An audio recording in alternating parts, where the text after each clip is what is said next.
What's up, everybody? Today I want to talk to you about music and the reason why I feel so connected to it.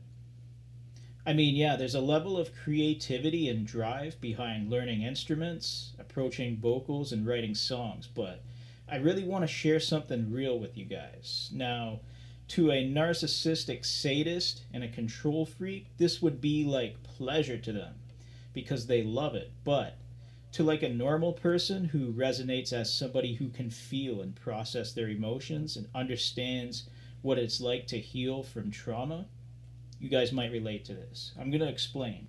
I believe music chose me before I ever chose music.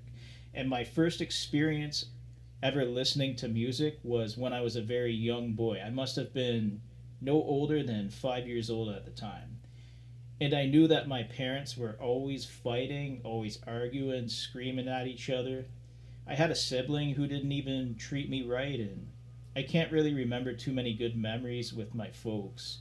But my very first memory listening to music was when my mother told me, "Put on your headphones and listen to this because you're not going to want to hear what's going on." So I put on the headphones, and everybody was screaming at each other. I turned it up as loud as I could, and it made me cry a lot less as a boy. That was when I knew that music chose me, and the one mistake my father ever made with me, if he always hated me, which he has, was that he put me into drum lessons. That was the biggest mistake my father could have ever made because my drum teacher told me he saw greatness in me and that I was his best student.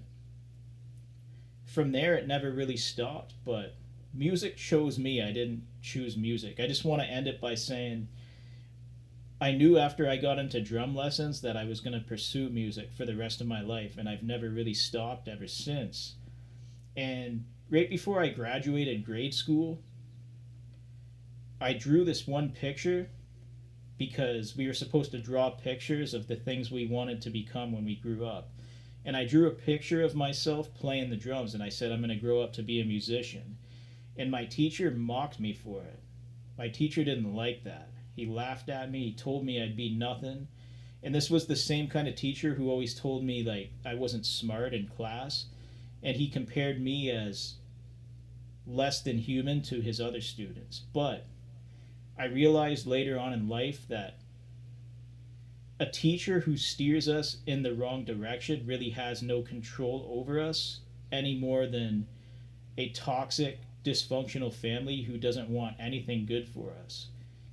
Worst case scenario, steal some money from me and tell some lies on me, but the only person who is mentally unstable and deranged in that situation is the liar, the thief, and the con. Much like the teacher who told me that I could never accomplish my goals. He is a liar. He's a con. He's a sadist. His pleasure was placing me into that box of never amounting to anything. But my greatest pleasure of all time, I'm going to share this with you guys, a little secret. My greatest pleasure of all time is to take something a controlling narcissist says about me and do nothing but accomplish my goals regardless of what they say or try to do in order to create obstacles, blocks, and stagnancy in my life. So when I overcome that, I view it as my favorite sport, like my form of pleasure. You know how like everybody gets into different fields when it comes to sports and things like that? My favorite sport of all time is to not let a narcissistic control freak have any power over me because they have no power over me. And since this is my favorite sport, I consider myself a professional athlete. Now let's get into some guitar playing. I'm going to show you guys a bridge from one of the songs I've been working on. It'll be coming out when it comes out.